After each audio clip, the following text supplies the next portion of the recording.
RDW, la web radio de Sainte-Gemme.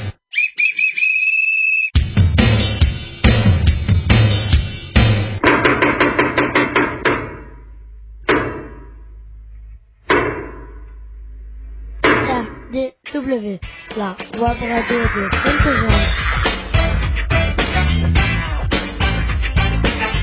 RDW, Web radio de Sainte-Gemme. ITEP Sainte-Gemme, RN 6113, 11150, Brave. RDW en partenariat avec info-rugby.com.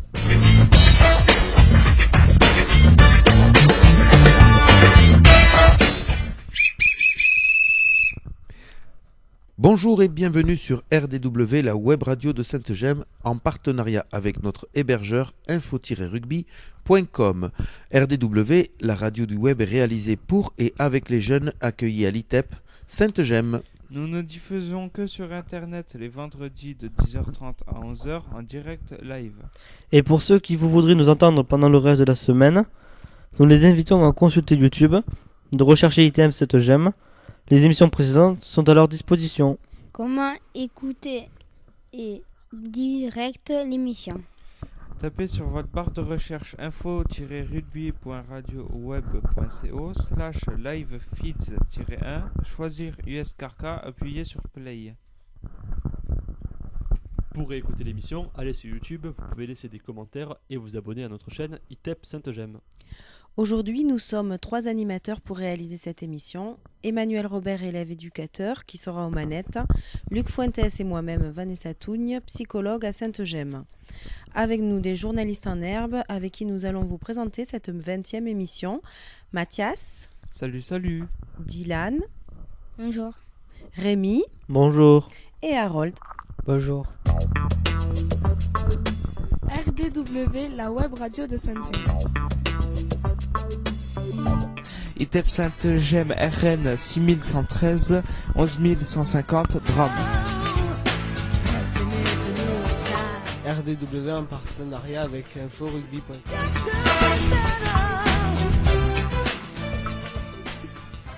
Au programme de cette 20 émissions.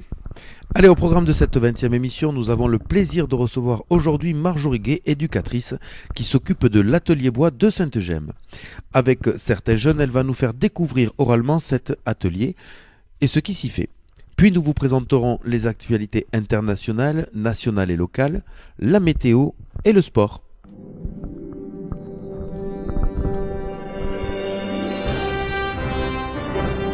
RDW, la radio de Sainte-Gemme. ITEP Sainte-Gemme, RN 6113, 11150, Brave. RDW en partenariat avec info-rugby.com. L'atelier bois.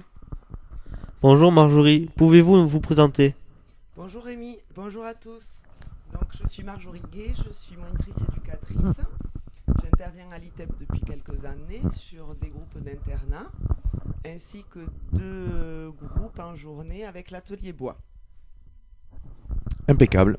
Merci et bienvenue Marjorie à RDW pour cette émission. Mathias a une question, je crois. Quel est le but de cet atelier bois? À l'atelier bois, nous pouvons réparer des objets abîmés, restaurer des meubles un peu anciens pour mettre au goût du jour. Nous pouvons également en fabriquer avec tout type de bois, du bois qu'on récupère, des palettes. Est-ce que tu peux nous dire comment est venue cette idée d'organiser l'atelier bois? Est-ce que c'est une initiative de ta part, par exemple? Est-ce que c'est toi qui te sens bien là-dedans et donc tu as dit tiens, je pourrais amener ça aux jeunes? Alors c'est un atelier qui existait déjà, oui. Auquel j'ai participé par la suite. C'est un atelier qui qui me plaît parce que je pense que voilà, le bricolage, la création sont des éléments qui sont importants pour les jeunes. Ça fait travailler leur imagination. Oui. On échange beaucoup sur leurs projets. C'est eux qui amènent leurs idées pour ces créations-là. Et voilà, c'est très enrichissant entre eux. Il y a un échange aussi qui est assez important. Il y a beaucoup d'entraide. Et voilà, c'est un moment assez riche en tout cas. D'accord. On va parcourir un petit peu cet atelier avec pas mal de questions. Vanessa ou Harold, c'est Harold, tiens, qui s'y colle. Qui peut venir et participer? Alors, tous les jeunes peuvent venir à l'atelier bois. Cette année, l'UP2, donc les plus jeunes de l'institution, et l'UP3, les adolescents, y participent. Oui. Les années précédentes, les plus grands, les plus âgés, l'UP4, y participaient, mais cette année, voilà, pour des raisons d'organisation, ils n'y participent pas. D'accord. On y va avec Dylan. Quels sont les projets futurs de l'atelier? Alors, en ce moment, nous préparons la journée PEPS, qui se Oui. déroulera le 22 juin.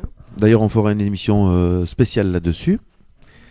Où il est prévu de restaurer des petites cagettes. D'ailleurs, je fais appel aux personnes qui nous écoutent, aux enfants et aux professionnels de l'institution. Si vous avez des petites cagettes que vous ne vous servez pas, nous sommes preneurs pour pouvoir les restaurer, les remasteriser, afin d'y mettre des objets en bois que les enfants ont fabriqués à l'atelier. Des confitures qu'ils ont pu faire avec d'autres collègues sur d'autres temps pour pouvoir offrir un cadeau à leur famille ce jour-là. D'accord. Alors quand tu dis avec les cagettes là, vous les restaurez, vous changez toute l'ossature ou pas forcément. Non, d'accord. Ça dépend de l'état. Voilà, d'accord. D'accord. Bon, alors on a parlé un petit peu des projets futurs. Est-ce que tu te souviens, toi, des projets un petit peu passés que vous avez fait avec certains jeunes et qui t'ont marqué, par exemple? Oui, sur l'année, il y a différents événements qui rythment l'institution, à savoir la fête de Noël, où chaque année, les jeunes participent à la décoration de la salle pour la soirée, au marque-place, pour chaque personne. Après, voilà, on est souvent en lien avec les autres ateliers. On peut fabriquer des jardinières, par exemple, pour l'espace vert. Oui. C'est des temps quand même et des projets assez importants. Et voilà, que les jeunes qui fabriquent au niveau de l'atelier bois peut être réutilisé dans un autre atelier. Voilà. D'accord. Oui, puis c'est une intelligence de travail. Si certains ont besoin de choses que vous pouvez restaurer, effectivement, ça peut être tout à fait intéressant. Je me souviens aussi de l'année dernière, de la journée PEPS que vous avez fait l'année dernière. Tu avais fait une exposition, me semble-t-il, des objets créés. Tu te souviens plus? Ah, moi je m'en souviens, parce que nous avions présenté les petits robots de notre atelier thérapeutique, et effectivement on était en concurrence, je rigole bien sûr, sur cette exposition, mais en tout cas je me souviens qu'il y avait un bon retour de la part des parents. Oui, effectivement, c'est un des moments où les parents et les professionnels de l'institution peuvent voir les objets créés par les enfants tout au long de l'année. Oui. Et c'est également une certaine fierté de la part des enfants de pouvoir exposer les créations qu'ils peuvent faire dans cet instant-là. Bien sûr. Et est-ce qu'il y a un lien aussi avec le pédagogique? Je parle là beaucoup plus de l'instance classe, c'est-à-dire que je pense tout simplement à des fiches, à des trucs comme ça qui peuvent être pris sur un travail de français ou des mathématiques, puisqu'il faut mesurer... Voilà, c'est souvent en rapport avec les mathématiques, D'accord. parce que nous utilisons les mètres, le mètre pour faire les mesures. On peut faire des divisions, des soustractions pour trouver le milieu par exemple d'un objet, les diamètres avec le compas, l'utilisation du compas, et souvent ils disent mais voilà, l'atelier bois est plus du loisir, et alors on leur explique qu'ils travaillent effectivement tout ce qui est géométrie, qui peuvent leur servir par la suite en Bien sûr. classe. Et dans l'espace aussi, il y a des choses. Je voulais te poser en fait une dernière question, c'est est-ce que tu vois une progression chez les jeunes? Est-ce que tu arrives à le voir? Oui, c'est vrai qu'au départ, ils sont un peu observateurs, ils attendent les idées de l'adulte. alors qu'au fil du temps, ils arrivent par eux-mêmes à imaginer des objets, savoir avec le matériel qu'on a à disposition, imaginer quelles créations ils peuvent fabriquer.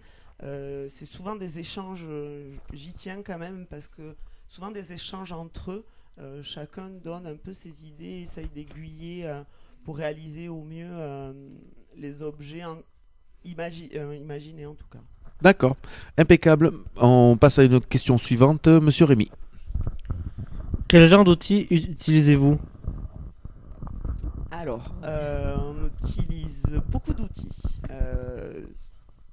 On utilise des tournevis, une visseuse, une ponceuse, perceuse, scie à chantourner. Oui. Voilà, des objets qui peuvent être dangereux. D'accord. Donc il y a des règles bien précises par rapport à ça. Il y a des outils que les enfants peuvent utiliser seuls.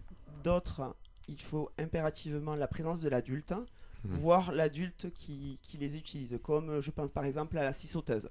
Voilà, ça, il y a uniquement moi qui l'utilise pour faire des découpes. Voilà. Et donc ça m'amène directement à la prochaine question, c'est par rapport à ça et par rapport à la sécurité, c'est quoi les règles de l'atelier? Alors déjà, dès que les enfants rentrent dans l'atelier, je leur demande de s'apaiser pour ceux qui sont le plus agités, parce que souvent on rentre de récréation où on a pu jouer un petit peu. Voilà, parce qu'il y a des objets effectivement dangereux et qu'on ne peut pas se trouver dans un état d'agitation. Ouais. Ensuite, on met impérativement une tenue pour préparer les jeunes dans des futurs métiers. Classiquement, c'est un bleu de travail. Voilà, un bleu de travail. Ensuite, voilà, sur l'utilisation des machines, ils me demandent en général l'aval. D'utiliser une scie à main, une visseuse, une perceuse, voilà, et j'estime s'ils peuvent utiliser ou pas l'objet ou s'ils ont besoin d'aide. D'accord. Est-ce que par exemple ils ont le droit de sortir de l'atelier? Non. Voilà. Non. C'est ce que je voulais t'entendre dire un petit peu, c'est-à-dire qu'effectivement quand ils sont au travail, il y a à tenir une posture et un effort qui leur est demandé justement pour que la tâche arrive à son accomplissement, quoi. Tout à fait. Et en plus, moi je peux être amené à les voir en dehors de l'atelier, et je trouve que quand ils sont au travail, dans cet instant-là, ils arrivent à être concentrés. Un enfant qui a du mal, par exemple, à tenir ou en classe ou sur un travail écrit, à l'atelier arrive à se concentrer. Il y en a certains où je suis même obligé de leur dire c'est l'heure, il faut sortir de l'atelier. Donc c'est assez intéressant de voir les deux aspects. Est-ce que le bruit les parasite? Parce qu'une scie, tout ça, ça fait pas mal de bruit. Est-ce que ça les parasite ou au contraire, ça les met au travail? Parce qu'il y a ces deux solutions, je sais, pour avoir travaillé avec certains enfants qu'on appelle des enfants extraordinaires. Le bruit les apaise, par exemple. Alors, est-ce que tu peux nous en dire un petit peu quelque chose? Alors, en général, c'est plus dérangeant que apaisant pour eux. D'accord. Voilà, quand il y a trop de bruit, plusieurs machines à la fois, c'est vrai que certains, ça peut déranger, ça peut déconcentrer même. Voilà, plus qu'apaisant. D'accord, d'accord. Impeccable. Allez, on passe à la question suivante. C'est une question un petit peu sur les matériaux et on aimerait savoir un petit peu sur quel type de bois vous travaillez, avec quels matériaux vous travaillez globalement. Alors, on travaille avec du bois qu'on récupère en général. Nous allons régulièrement à la déchetterie. Ouais. Donc là, on travaille l'environnement, le tri. Le mode de consommation que nous avons, à savoir que dès qu'un objet ne fonctionne pas, on le jette. Oui, hélas. C'est une sensibilisation à l'environnement. On s'aperçoit qu'il y a beaucoup d'objets qui sont jetés à la déchetterie qui fonctionnent encore, voire qui sont neufs. Donc là, nous pouvons récupérer des planches de bois, des petits meubles, mais aussi des palettes. Oui, c'est à la mode. Oui. Allez, qu'est-ce que c'est quoi vos constructions du moment là en palette? Alors, on a pu faire des jardinières en palette. On a pu faire des banquettes pour des groupes éducatifs, des tables basses. Avec la nouveauté des enceintes associées. avec un petit boîtier Oui. Bluetooth. Oui. Voilà, donc nous faisons des petites tables basses connectées audio. Oh là là, en plus à la mode. C'est Alors ça. moi j'ai une question un petit peu plus pratique. Est-ce que vous effectuez d'abord un démontage des palettes ou vous travaillez à partir de la palette que vous avez? En général, on travaille à partir de la palette que l'on a. D'accord. Suivant l'objet désiré, on peut être amené à redécouper, à renforcer les endroits où il manque du bois. Mais on part d'une palette basique qu'on améliore, mais on peut être amené effectivement à la démonter, à la réajuster en fonction de l'objet désiré. D'accord, parce qu'il y a quand même une marge de manœuvre avec les palettes qui est quand même très intéressante. Hein. Tout à fait. Voilà. Allez, on passe à une dernière question, sans bien sûr dire que c'est un objectif de travail. C'est vrai que les métiers du bois, globalement, au niveau des métiers, c'est quand même de l'ébénisterie et de la menuiserie. Est-ce que vous en discutez un petit peu à l'atelier ou il y a une visée un petit peu là-dessus? Certains peuvent développer des compétences pour un futur stage, par exemple. Effectivement, l'atelier bois leur permet de découvrir ces différents matériaux, ces différentes possibilités de métier. Et certains enfants sont intéressés par le bois et oui, ça peut les amener vers des idées de métier en lien avec la menuiserie, l'ébénisterie, voilà, des métiers autour du bois en tout cas. D'accord. Eh bien, écoute, pour compléter un petit peu de ce qu'on vient de dire, on va écouter un petit reportage pas très long sur justement ces métiers.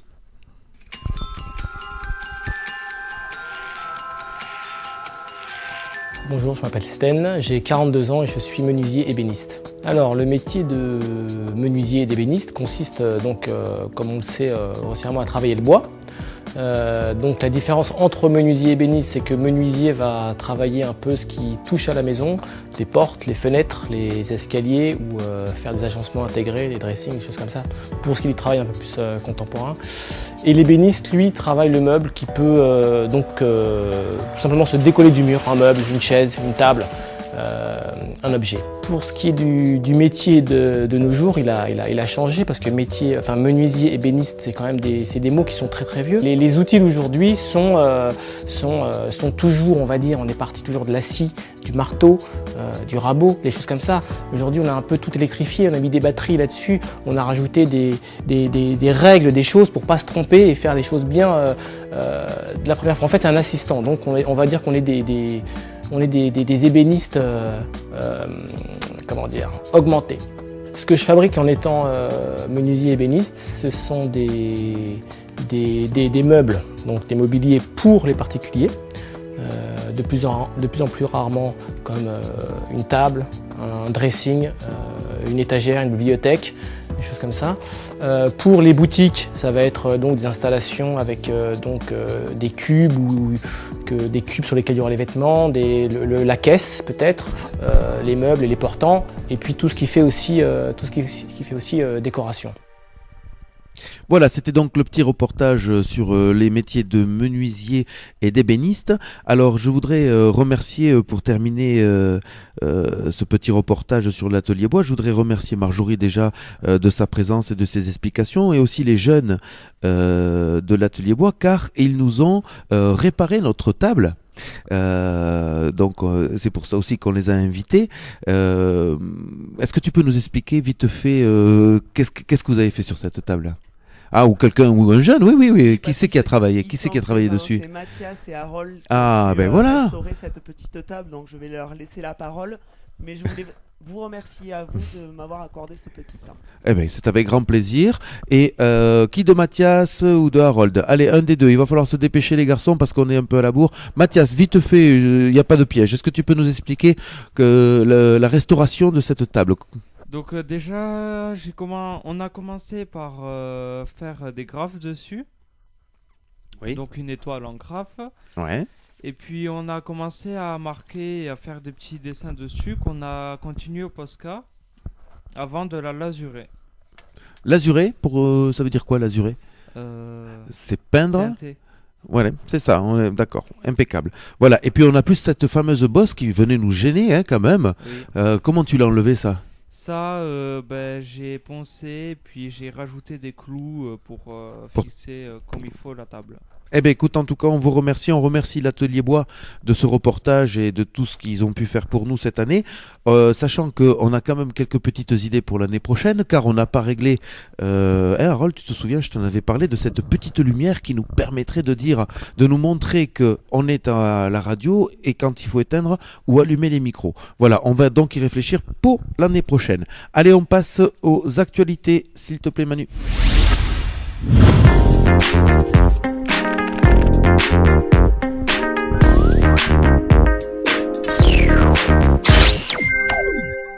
Allez, c'est parti pour les informations internationales et on va commencer avec le Japon, Rémi.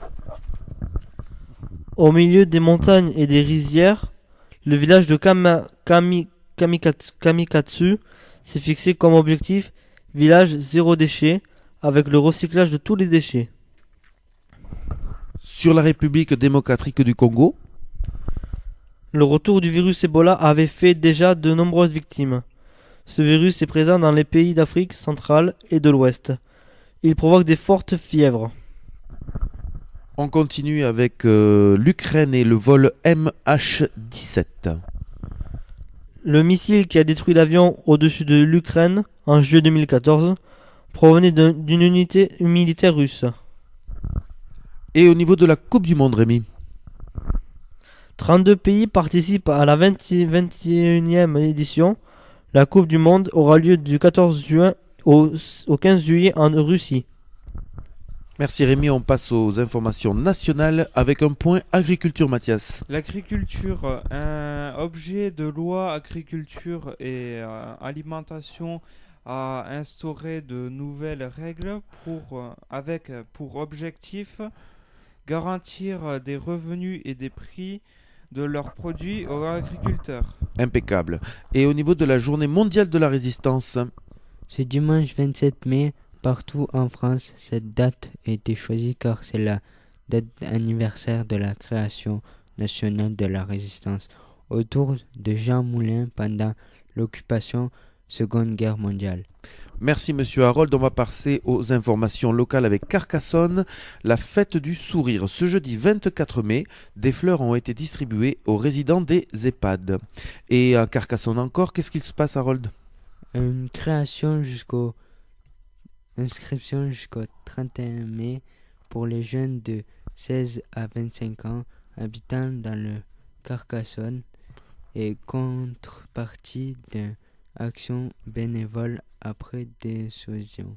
Voilà, c'est donc une bourse au permis de conduire. N'oubliez pas donc les inscriptions, comme vient de le préciser Harold, jusqu'au 31 mai pour les gens de Carcassonne. Et par contre, il y a un petit prix à payer, c'est d'aller aider par une action bénévole auprès d'associations. Et je trouve ça plutôt pas mal. On continue avec, en France, la fête des voisins. A lieu ce vendredi 25 mai partout en France dans de plus en plus de villes et villages. C'est un moment de convivialité, d'échange pour faire connaissance entre voisins. Voilà, il y en a quelques-uns là parmi vous qui vont aller faire la fête des voisins ? Ça existe dans vos villages, dans des trucs ? Non, pas trop ? Bon, c'est pas grave. Allez, et puis ce week-end quand même un événement, hein, ça va être la fête des mères comme chaque année, le 27 mai. Et à ce propos, Monsieur Davidson nous a préparé un petit texte pour nous faire comprendre l'origine de cette fête, donc de la fête des mamans. Alors c'est Mathias et Rémi qui s'y collent. À toi Mathias. Quelle est l'origine de la fête des mères ? Dans la Grèce antique, on fêtait Rhea, mère de Zeus, la déesse de la maternité. Chez les Romains, on rendait hommage à la déesse Martralia. C'est pendant la Première Guerre mondiale que les Américains ont amené la tradition en Europe. En 1918, la ville de Lyon célèbre cette journée des mères en hommage aux mères qui ont perdu leur fils pendant la Première Guerre mondiale. Mais c'est surtout en 1950 que fut instaurée une date de la fête des mères, de manière officielle, par une loi. Voilà, et cette loi préconise qu'effectivement le dimanche 27 mai, on célèbre toutes les mamans. Alors est-ce qu'il y en a ici qui voudrait en direct souhaiter la fête à sa maman ? Non, Harold, t'as pas trop envie? Oh, quand même. Mathias non plus? Oh, Dylan non plus? Eh ben dis donc, elles ont pas de chance, c'est maman. Rémi peut-être, allez. Bonne fête, maman. Voilà, il y en a eu au moins un. Allez, on continue. On continue avec les actualités de Sainte-Gemme, Rémi, et le CFG, qui est le certificat de formation générale que tu as, je pense, en ta possession. Oui, tout à fait. L'examen du CFG approche. Les épreuves écrites auront lieu le mardi 5 juin. Sabrina, Kylian, Julien et Karim sont dans les dernières révisions. Impeccable. Et je pense qu'il y a un concours BD aussi, Mathias. Concours BD sur le conflit du XXe siècle. Les résultats du concours sont annoncés. Harold obtient la 3e place. La remise des prix aura lieu prochainement. Et félicitations donc, monsieur Harold, pour ce prix que tu iras chercher à Montpellier, je crois, c'est ça? Oui. Allez, super, tu nous en parleras. Hein. On continue avec les espaces verts et l'atelier horticulture, où Rémi a fait une expérience extraordinaire. J'ai fait ma première journée entière hier en chantier et espace vert. J'ai utilisé pour la première fois la débroussailleuse. J'ai eu comme équipement le casque pour protéger les oreilles et le visage, et aussi un harnais pour tenir l'appareil. Et ça s'est bien passé. Super Rémi. On continue avec la météo.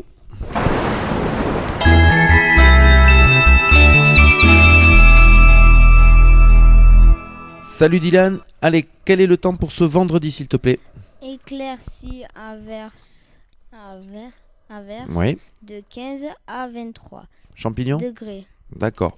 Et pour le samedi? Samedi, de temps comme vert, Oui. vert puis ensoleillé de 15 à 24 degrés. Et pour dimanche, est-ce qu'on peut aller à la plage? Degrés en temps ensoleillé toute la journée, puis orageux de 16 à 26 degrés. Merci monsieur Dylan. Et On toi, passe au t'en es sport. où, Jérôme?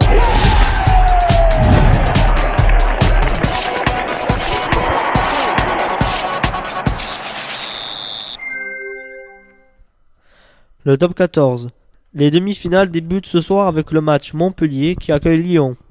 Et samedi, le Racing 92 recevra Castres. Et puis pour continuer ces actualités sportives, en foot, le Toulouse Football Club a gagné 3-0 face à Ajaccio. Avant le match retour, les Toulousains ont pas mal de chances de rester en Ligue 1. RDW, la web radio de Sainte-Gemme.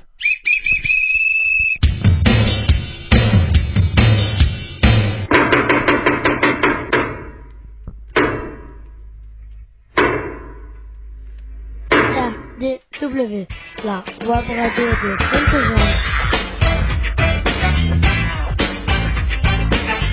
RDW, web radio de Sainte-Gemme.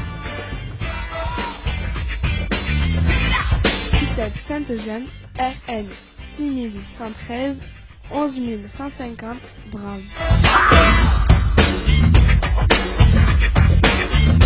RDW en partenariat avec info-rugby.com.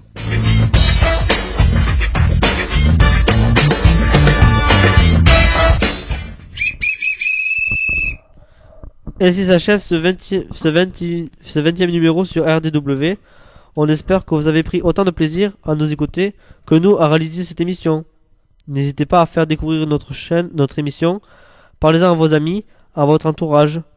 On se retrouve pour une nouvelle émission le vendredi 1er juin 2018. Comment écouter l'émission? Tapez sur votre barre de recherche info-rugby.radioweb.co/live-feeds-1, choisir USKRK, appuyez sur play. Comment réécouter l'émission ou l'écouter en différé? Allez sur YouTube, tapez ITEP Sainte-Gemme et vous pourrez écouter ou réécouter nos émissions. N'hésitez pas à laisser vos commentaires et vous pouvez aussi vous abonner à notre chaîne. RDW, la web radio de Sainte-Gemme. ITEP Sainte-Gemme RN 6113 11150 Drame. RDW en partenariat avec info-rugby.com.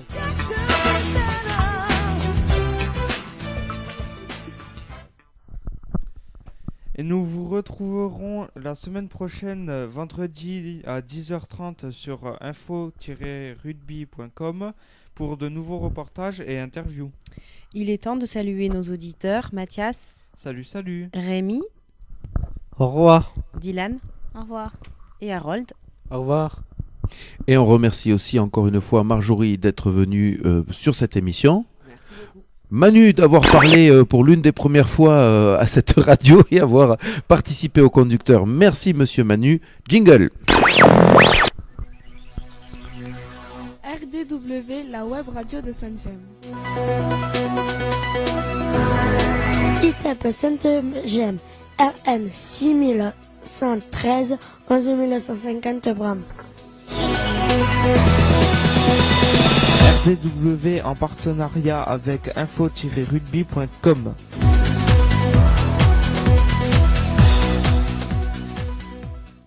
Et maintenant, silence radio.